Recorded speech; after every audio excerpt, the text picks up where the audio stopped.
Welcome to another podcast of Adeel Pirzada podcast. I'm your host, Adeel Pirzada, and I'm here with my co-host, as usual, Mr. Kevin. How are you doing, Kevin? Hey everyone, glad to be here. Happy to be here. Good. Awesome. Okay, our today's topic is very interesting again. Something is happening in the market right now, and for sure there is need for it. So we thought it would be fun if we discuss about that and it just kind of covered one area of that, which is the construction and us being an expert in construction. So something we love talking about, which is building duplexes. So we want to talk about 5 things that you need to know about duplex construction. Yeah, really cool to see. I think there's a lot of housing demand in the city and all over the world. So I'm looking forward to learning more about duplexes, and also some people in real estate and construction can learn more too. Yeah, it's actually what happening with the cities right now because there is a lot of demand for housing and a lot of people moving from different places, and we're getting a lot of immigration too in the U.S. and Canada. So now it's this been around. This is zoning from cities, and different cities call it different. City of Calgary is called RC2, which allows you to build a home on a single family lot, and then you can build up to two. And they are mostly built attached side by side, right? And then they have one lot, and then basically once services going into the lot, that gets splitted into two, right? So it's the easiest, I think, a process when you're doing a construction and you're building homes. Other than building new homes like single family homes, that's the second most easiest of type of construction in residential construction, to build a ground up place. So we're just going to quickly cover up 5 things that you want to know about the construction aspect of it, about the whole thing. We're not going to get in detail on numbers. We're not going to get in details pro and cons of building in what you could use for. This is probably another podcast that we'll discover that. But today we're just going to talk about how you can do it as an owner or as an investor or as something who likes real estate and construction, how you can do it. So starting, Yeah. you want to talk about duplexes, actually. Kevin wanted to mention something about duplexes. So before we get started, I did want to ask you, just for people that don't know, what is a duplex if we could make it simple? So duplex is a semi-detached home. That's what is the language that's used for, or it's a side-by-side home. So duplex is a house that shares a middle wall with the other house, which is a party wall, and you would have 2 homes on a one piece of lot, pretty basically, and then they're not attached on the either side, but they're attached in the middle. Awesome. And so it sounds like these are split homes, shared. Yeah. They sharing have their one own wall. entrance. They have their own, property taxes. They're actually considered, so the lot is divided in two. So there's Yeah. 2 legal lots. After you go through the process, you'll end up with 2 lots, 2 addresses, and 2 homes, basically. The only thing common about them is what they're sharing right in the middle, which is called party wall, or, the shared wall. Right. Now, why are duplexes beneficial? It just allows you to build, create 2 single family basically opportunities on a one piece of land, one piece of lot. So it's good. It's giving you more density, right? Now you have 2 families can live what used to be, a house for one family, right? But you would have to demolish the existing house and then obviously have the new construction of the duplex. So it's beneficial, and it's happening all around the cities, all around and obviously in the inner cities is happening to create more density, to create more homes for people and families to live, right? And now they're more close to the amenities, maybe their jobs, let's say it's downtown or the areas that are where the jobs are. Now, an old house that is getting really old and it's been years that it's been constructed, so it's not even efficient anymore. The windows, the roofing, the doors, everything about the house, the plumbing, the electrical, Yeah. it's creating issues. So when it's come for demolition, rather than demolishing that house and building another house, you can now build the two homes on that lot, as long as the zoning is there.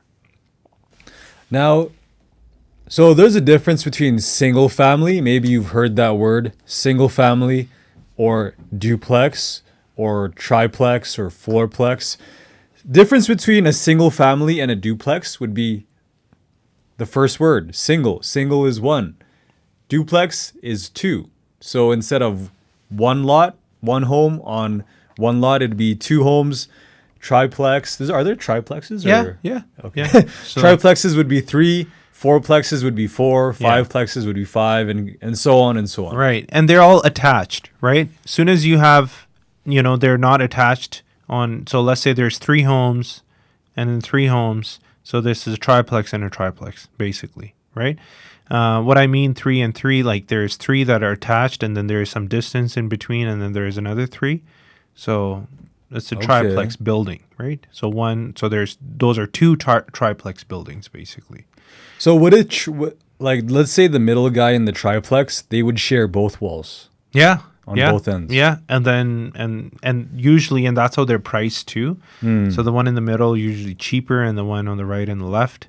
So because, they're kind of considered corner end units, so they're a little higher in price. Okay. Yeah. So the middle one would cost less. Yeah. And construction of it too, actually, if you really think about it, because the corner ones, they're the end units, right? You would have more of the exterior construction and you'll have windows on that wall. And now you got to put siding on the outside and drywall on the inside. So there is more work involved on those corner end units. So hence they will cost more money as well. But they're feature and there is a higher demand for that too. Nobody wants the middle kind of unit. Everybody wants towards the end, right? And then you have more privacy that way as well, in a way. Yeah, and if you hate your neighbors, you'll have to deal with both. Yeah. So and you only got so if you're end unit or corner unit, you only got one neighbor attached to you, right? So duplex is actually a really good way of creating housing, and I really like the concept.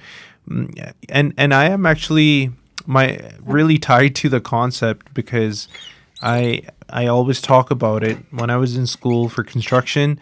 The project that really gave me the confidence, the boost of confidence that I actually had to submit this project, which was actually building a duplex. And I did it all alone by myself. So I always kind of brag about it. And that time, I didn't even know much. And that's how I kind of started understanding how duplexes work. So about duplexes, 5 things that you need to know if you're wanting to find a piece of property and build a duplex. Number 1 is find the right lot. Just very simple. You cannot build a duplex house on any lot. It has to be the right lot. Now, it has to be the right zoning, so which is the next thing I'll talk. But it has to be the right lot. There is a certain width of a house that the city will allow you to build. You cannot build a house that is smaller in the width, and the length of the house, the front facade, the exposure, right? You cannot build it too narrow. It has to be certain width. So typically, just talking about city of Calgary, you would need, in order to build a duplex lot, you would need a minimum of 50-foot wide lot, which is about 15.3 or 6 meters. So it's the number 1 thing. The lot has to be certain width and it has to be certain length. So you have to find the right lot. One way of knowing this, there is a lot of ways, and once you get the professionals involved, then they can check the city data, they can actually check the lot, do measurements.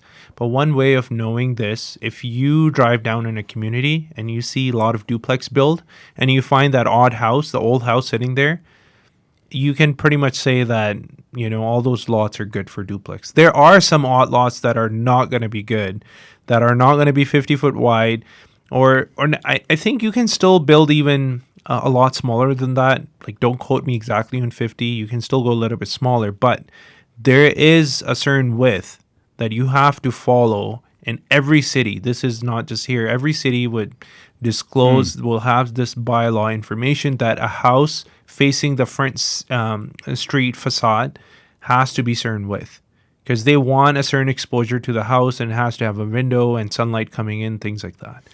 What about length? And then length, length is not so much of an issue. Then it's the square footage. There has to be certain square footage. The minimum you can only build this much, or maximum you can only build this much. Then there is that range, but about the length, it's not. As long as they got the width, the front facade of the house covered up, most of the time length is not an issue. There are sometimes restrictions on the length that you this is the minimum and this is the maximum, right? But mostly it covers up. As long as you got the front of the house, you're okay. So that's very important. A lot of people will see there is a lot and it's RC2 or R2 and it has the right zoning, but you cannot build. It's because the lot maybe it's too narrow, it's too long, maybe it's not too long. There could be many issues, right? And you cannot build it. So it has to be that perfect lot. And mostly all those lots where you see the duplex build, you're going to be fine in that neighborhood building a duplex, as long as the zoning is RC2 or a zoning to build 2. And, in USA, I heard, and I have different terms for this. ADU is another one. But we're just talking about the duplex.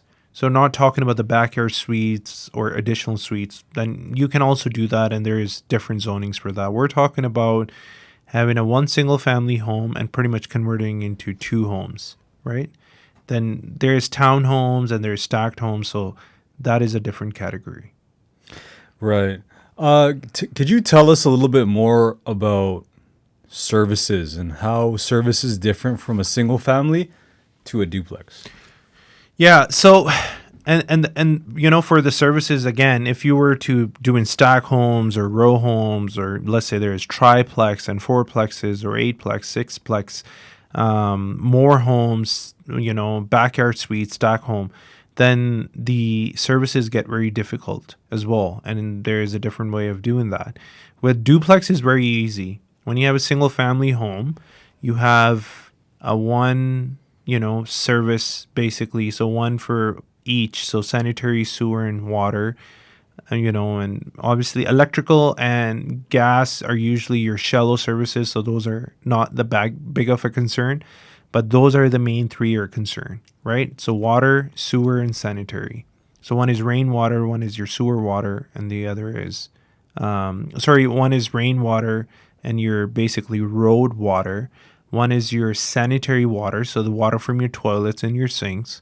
Those are 2 different lines, basically pipes in the ground. And then you have the water supply itself. So those are the main 3 services that a house get fed, and those are called deep services. So when they're going into a single family home, from the main trunk, from the main pipe, there's one pipe going there. Sanitary and sewer, right? Yeah. That's what you just said. And water. And what? Okay. Yeah. So you have 3 different types of services. Sanitary, what would that be fed to your lot.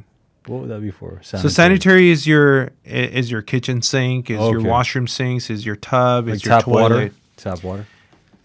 It's your sanitary water. It's the water that you are touched human and human products, basically. Okay. It's the water in your. So there is 2 different kind of drains that you would have for a home. Okay. There is a rainwater. So there is a road water collection. That is your sewer water. That's different. That's a different pipe in the ground from your sanitary water, which is the water disposed off you, basically. So sanitary and sewer are going out. Yeah. Water is going in. and the water supply is going in, right? Okay. Two are out, going one in. Yeah. Okay. So yeah, exactly. Two are draining out, and Oh, one is going in. okay. They're all going in. I was like, why is sewage going in? Yeah, no, no, it's going out, and that's how they're directed to in the ground. So if you look at the elevation, there's two pipes are kind of from your home going down, so they're gravity fed, so they're going downwards, and water actually doesn't even matter. You put it upwards and downwards because it's pressurized, so there is a pressure in the water, so it's a pressure pipe, so it doesn't matter. It's gonna get into your house either way. So when you got a single family, those services from the main trunks from the road, basically underneath the road to your house, to your basement, you have a one line. What happened with the duplex? As soon as they enter your lot, as soon as they enter your property line, it's one line and they get splitted. As soon as they enter your property line, then from one line, they become two. So you put basically a splitter, right? And then they split. So each service gets splitted in two. So your main pipe still stays the same. So what it really means that if you got a house and it has, let's say, a certain size of a pipe, let's say 6-inch of a pipe of storm water, that pipe is still going to stay the same size when you build duplex. And that's the best benefit. And that's why City is a big promoter of building too, because it doesn't change things that much. When you get into triplex, fourplex, and row homes, townhomes, then it changes things a lot, and you may even have to change a lot in infrastructure. Duplex are the best in that sense. You don't have to do much changes. You still have to change maybe all the way, but it's basically the water calculations are conducted that way that it can still feed two homes with that service. And Cool. And there are scenarios that you may have to actually have those services done separately all the way, but those are different scenarios, and then most of it has to do with the building and construction of it. But typically you're fine with one line. As soon as it enters your property, it gets splits in two, and that's how you would do it. So finding the right lot is very important, and like I said, if you're interested in area, you're driving by, or you see a lot of construction, you can do something there. That's how you would know. So that's how you find the right lot. Or you can, have a real estate professionals or other people that are in this business help you out and kind of get that for you. So that would be the first thing. Find the right lot. The second is find the professional design team. Very, very important. All this stuff I'm telling you right now is because we're professional in construction. We know this. We do this. And that's who you need to find. You need to find someone right away before you do doing your own math and see if it works or not. And you saw someone else doing it, so you think you can do it too.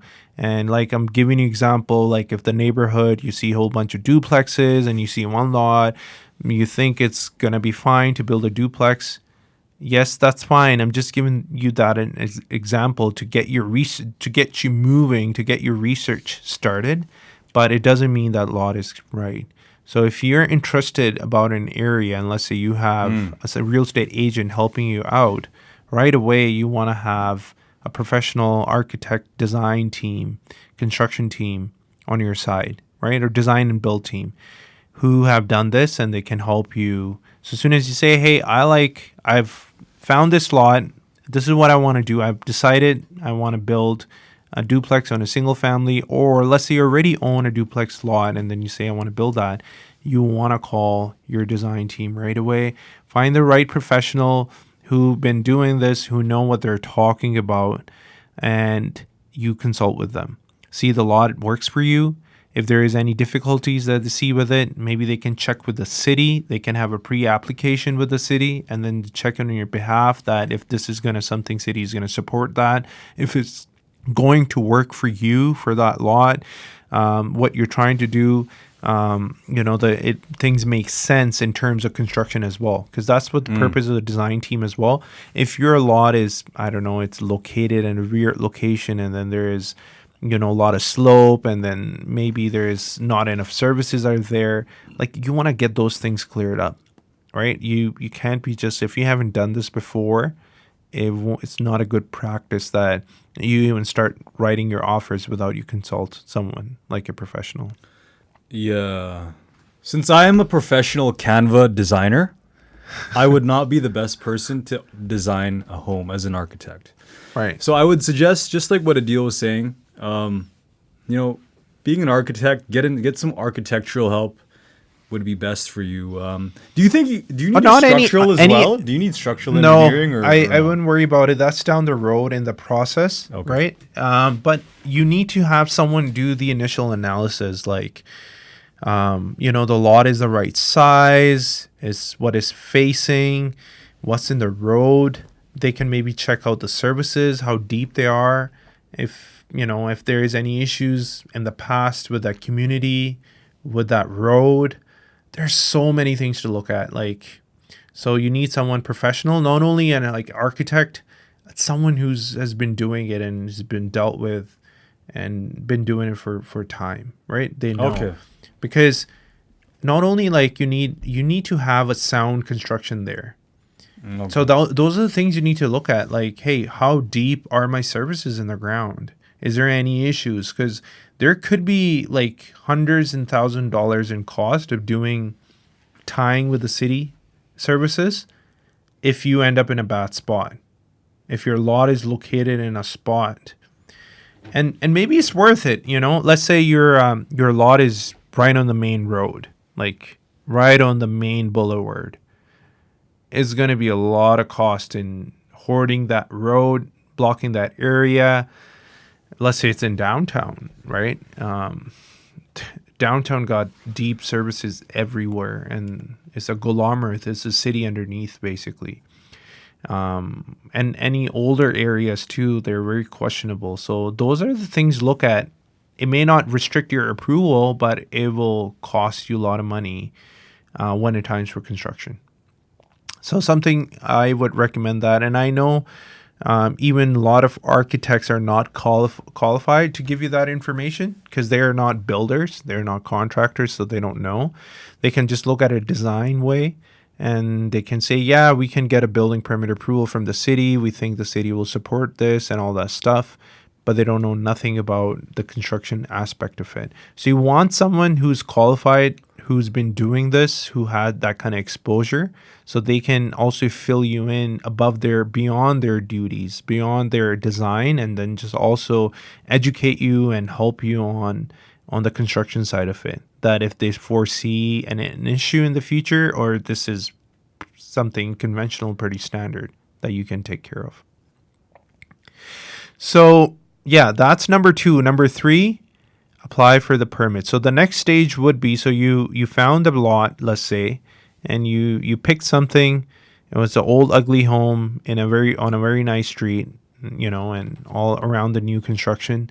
And it turns out you talk to your designer, you talk to the right team, and they think it's a good fit for what you want. The next thing would be that you got to apply, you got to ramp up your permits and you got to start applying for it. It will start with, I'm just going to take an example. Something is already zoned, so you don't have to change the zoning. So you'll need 2 different kind of permits. You'll need a DP permit and a BP permit. DP permit is basically a development permit, and a BP is a building permit. Why you need 2 permits is because a development permit has to do with the facade of your house, the exterior of the house, the height of the house, the look of the house, how it is from the outside. And that's very important. Whenever you build something new, especially you build something new, and it is now, let's say it was an empty lot, it was let's say an old house, and now you're demolishing that and you're going to have a new house, it has to get approved. And it has to meet some criteria in terms of its height, in terms of its look, in terms of what is allowed and what's not allowed, basically, by the city. Because you cannot have, a house even look certain way and blocking maybe sunlight, or maybe having windows that are peeking into your neighbor, and and and then creating some privacy issues, and you cannot just do whatever you want. You have to look at what's allowed based on the zoning, based on the bylaws, and based on where your house is sitting, where the neighbor house is, and how their house is as well, and how their yard and other things. So you have to be considerate of that. So that's why the DP permit is kind of help you with that. It clarifies that if a building looking this way from the outside mainly and made out of these materials are going to be okay with the city and the neighborhood. And the building permit, it's required after the development permit approval. And that's a different set of drawings. And that has to do actually with the actual construction of the building. So DP is not concerned about structural so much, even though a right professional would look all the building permit stuff while they're doing the DP, so it does not become an issue later down the road. And they can build what they really want to build, and it can be structurally supported. So you got to have that. But a building permit, what deals with the structural part of it, the electrical part of it, the mechanical part of it, what kind of HVAC system you will have, and how big is it going to be, and what the capacity is like, how many washrooms are there, what kind of structural support, if you need one, are there, what kind of stairs are there. So those is concerned about. Now you're really looking in the construction part of it, right? So another thing that the building permit also does as well is building safety. So as part of the building permit process is that they're actually it helps search and makes sure that your building is built safely and is safe for those living inside. So very important to have a building permit, just because, it makes sure that everything is done well, the materials are done well, there's no fire, there's no issues, and if there is issues, you are protected. Yeah. With that BP permit. Yeah. Well, it's illegal to start building without a building permit. I'm sure it happens, and maybe not here, some other places in the world. But it's illegal to do that. And the thing is, you actually do have like extra set of eyes. Let's say, the jurisdiction, the city, and they're looking for things. Maybe you have the best architects, but let's say he missed some things out or didn't think about some things. So the city will be looking, hopefully will be looking at those things and pointing those out and then asking for correction. So it's basically another, inspecting body that is helping you in your process to make a sound building. And that's the whole purpose of those permits are. So yeah, that's step number 3. You'll get your permits. Apply for your permits. So far, we are at number 1, find the right lot. Number 2, get a professional design team.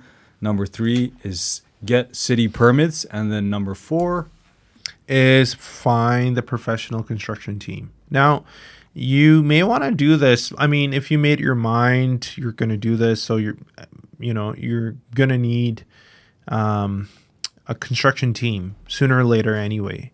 I think it would be better when you're in the permit stage, you have a construction team that is already working with you and you're discussing those things about what you need to build. But I would recommend that getting that team involved early on as well. Talking and discussing construction, maybe have a meeting with your architect and the design team if there are 2 different companies, and kind of get them together as well. But when you have your permits in your hand, you definitely need someone to build it. And you would want to hire a professional construction team, especially if it's your first one. And I say, even if this is something you do as a business, you probably already have a construction team, because you cannot be at 2 places. You can't really build. And if you're not in the industry, it becomes very hard. So find the right people, the right construction team who is familiar with this type of construction, who know, again, what they're doing. They're not only experienced in that stuff, but they have been through of different examples where they had a lot of failures, actually. That's what I would say. When you're talking to someone, ask them what are their failures more than their successes, because that's when you really learn. And someone who's been around, has done that kind of stuff, they'll know what not to do for sure. And those are the things that save you money and time, what not to do's. And this is a big construction, right? It's even though, you're building, instead of one house, you're building two homes, but these are two full complete homes. And it's not like renovating your house or building your basement. It's actually building an entire house. It has a lot of components. There's a lot of inspections from the city that needs to get done at every single stage. There is a lot of structural component that goes into that as well too. Even though houses are cookie cutters these days, but I'm telling you, like, if you're not in the industry, you don't want to take it in your hand. You want professional involved. You'll be better with your money that way, and you'll have a better schedule that way as well. But I mean, if this is something you're passionate and something you want to do for your life, then go ahead. You want to get into that. And there are ways you can do that. I mean, if you have the passion, I'm sure you'll stay up till 4 a.m. and figuring this stuff out, because that's what's really going to be required. If you haven't done it, it's going to keep you awake at night. So I would highly recommend getting professional people involved, or be ready for anything if you're doing it yourself. 100%. Yeah. So that's very important. Your construction team is super important. Don't miss on that. Don't neglect that part. Don't try to do funny things and, difficult things without taking precaution. Yeah. Make sure you find the right one as well. There's a lot of fools out here that will destroy your building, that may not do it properly, that may take your deposit and run away. So do your due diligence, find the right team. We're a great team to work with. Reach out to us. Yeah. Yeah, and it's something, let's say if you're in a different city and we can't help you there, we can always find the right team for you. We can always help you with some recommendations. So if that's what you're doing in the cities where we don't operate, we can definitely help you with. Okay, step number 5. So the 5th point is basically what you need for all of it to glue it together, and that's called financing. That's called lending. Make sure you got the right lending, and make sure you start looking into the lending. The first thing. I mean, the idea starts with something that appeals you to make an action for sure. But this is something you want to do. You want to get onto the lending from day one before you even find a lot. But let's say you found a lot, and then you found the right professional to work with you as a design team, and they said it's good. Yeah. You like it. You want to go for the permits, and somewhere in there you want to get the lending started. Now you have to talk to the right people that do these kind of loans. Not every bank is happy to do these kind of loans. So you need special, I wouldn't say special, there's ways to do that. And maybe we'll have another podcast just about how you can get the lending on this. That's a great topic. And great what topic. You can, how you can survive, how you can make good, living out of it even. So for the lending part, if you have the good job, if you have a good income, you can just get a conventional lending. The bank will qualify you. You can live in one house and rent the other one. You can live in one, sell the other, or you can sell both of them. So there's a lot of things that you can do, and that's how you could apply for your lending with the bank, right? So there's whatever the use you'll have, you kind of have that use suggested to the bank, and that's how you'll get your lending. So we will have a podcast on that for sure, that what are different types of lending you can get and how to do that. But for now, I'll just leave it on you to find professionals and get help with them on your design, on your construction, and also your lending. So go to professionals, tell them what you're doing and why you're doing it, and then see what you can do for the lending and get a lending approved. If you don't have the lending, right lending, especially in today's time, what's happening with the interest rates and the loans, you could have your whole project jeopardized. So you don't want that. You don't want to put an effort and not able to have it completed, and not have the glue in the end. And I mean, if you got your money, if you got cash sitting, no problem, go for it. Then you don't even need a bank. But that's not the scenario with most people. They need the money aspect of it in order to, be successful in this transaction. So make sure that's covered up. And again, For sure. if you connect with us, if you let us know, we can also help you out with that. We can recommend, some financial institution who do these kind of things, and we can make some recommendation and get you connected as well.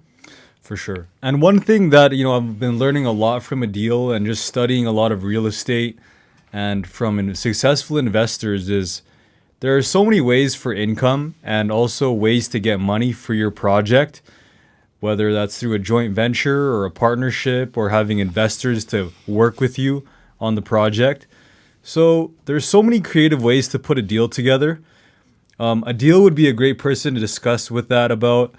And, there's a lot of great resources online. So make sure to go check out some of the YouTube stuff from a credible source like Bigger Pockets or another real estate person, unless you know. Yeah, But I mean, go check them out as well. There's so many ways and so many places. Like, let me just give you an example. Let's say you're in an area, I don't know, and you have all the right skills to find this lot. Maybe you can get a help. Maybe you have a designer, who can help you with, and just maybe you're a little bit proactive.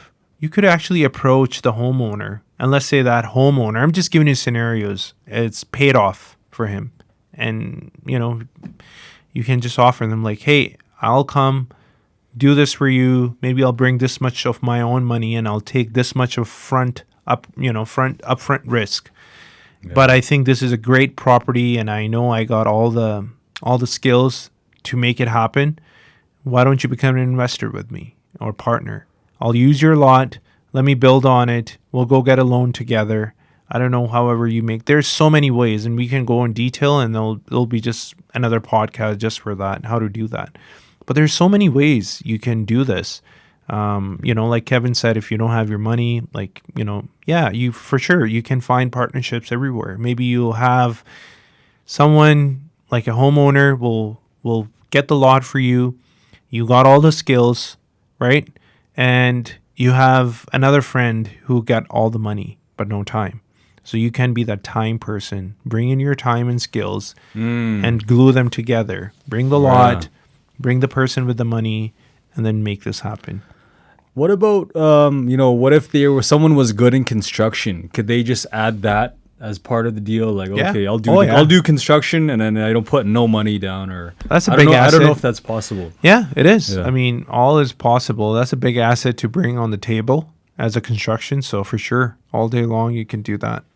But again, all parties, it has to make sense to them, and you got to have the right people doing this, the right mindset as well.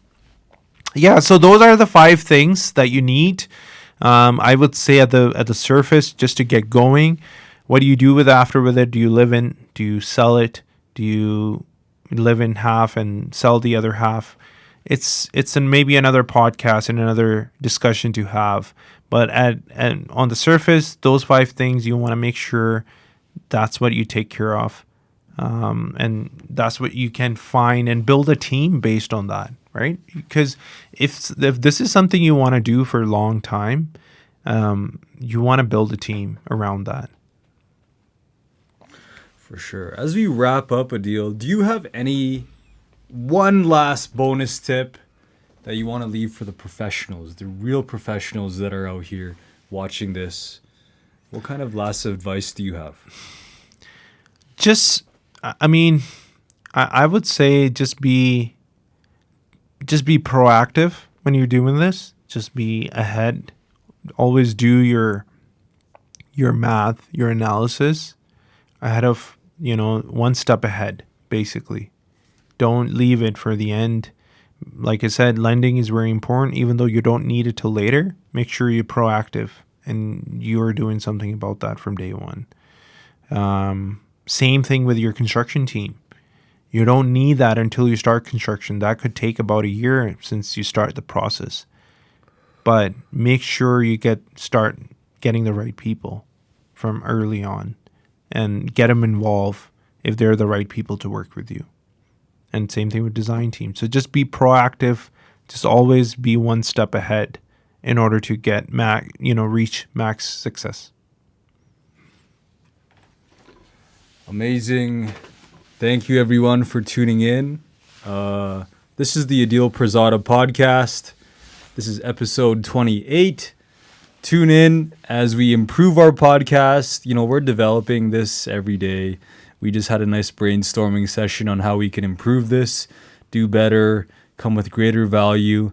If you do have any suggestions, any feedback, any things that you want to see, any ways we could take this podcast to the next level, please comment down below. Or if you're kind of shy, you could email me, kevin@pircongroup.com. It'll be down below, and you could share your feedback, and we're going to take those and consider them and improve our show. All right. Thanks, everyone. Have a great weekend. Keep watching, and we'll see you later. Bye, everyone. Bye-bye.